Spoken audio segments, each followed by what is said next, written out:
தான் என்னோட பொண்ணுக்கு வந்து 3வது பர்த்டே. காலையில இட்லி, சட்னி, தேங்காய் சட்னி வச்சு ஃபினிஷ் பண்ணியாச்சு. மதியம் சாப்பாடு வந்து பிரியாணி, சிக்கன் கிரேவி, 65. என் ஹஸ்பண்ட் ஊர்லேருந்து கொஞ்சம் ரிலேட்டிவ் வந்திருந்தாங்க இன்விடேஷன் வைக்கிறதுக்கு. சரி அவங்க ஹஸ்பண்ட் வராங்கன்னு சொல்லியிருந்தாங்களா, அவங்களும் சேர்த்து கடகடன்னு செஞ்சாச்சு. எல்லாமே செஞ்சு கிட்டத்தட்ட ஒரு 2:30 மணி ஆயிடுச்சு சாப்பிட்றதுக்கு. மழை வேற, சரியான மழை. போன வருஷம் பர்த்டே கூட எனக்கு ரொம்ப பிடிச்சிருந்துச்சு. இந்த வருஷம் எனக்கு ரொம்ப ஒரு மாதிரி டல்லாகவே போணுச்சு மழையால்.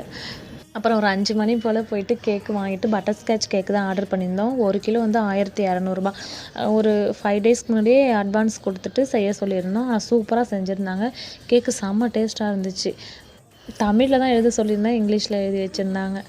அப்புறம் கேக்லாம் கட் பண்ண ஒரு 7 o'clock மேலேயே ஆயிடுச்சு. மழை, அவ்வளோ மழை. அவ்வளோவா எனக்கு இந்த வருஷம் ரொம்ப இதாக இல்லை, இன்ட்ரெஸ்ட் இல்லை. கொஞ்சம் டல்னஸாக தான் போணுச்சு பர்த்டே. பிரியாணி வீடியோ வந்து நெக்ஸ்ட் விலாகில் வந்து நான் ஷேர் பண்ணுறேன். எனக்கு இந்த வாட்டி பிரியாணி ரொம்பவே பிடிச்சிருந்துச்சு.